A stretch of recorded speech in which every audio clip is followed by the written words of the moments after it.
আজকে আমরা যাচ্ছি তাল খাইতে। তো আজ এই যে আমরা সবাই মিলে চলে এসেছি আজকি ফাঁসকে নিয়ে তাল খাইতে যাওয়ার জন্য। তোমরা ভিডিওটা শেষ পর্যন্ত দেখো, ফুল এনজয় পাবে।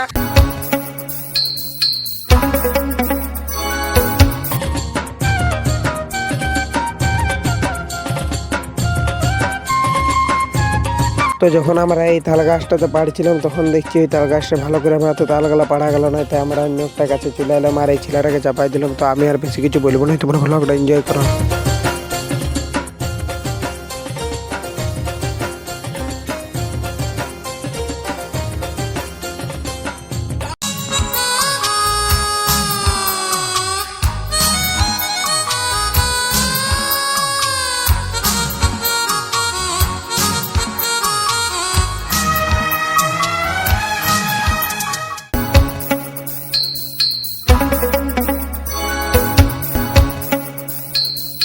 তো আমাদের এরকম করে তাল পাড়া হয়ে গেল। তোমরা বলো ভিডিওটা কিরকম হয়েছে, তো কমেন্ট করে একবার জানাবে।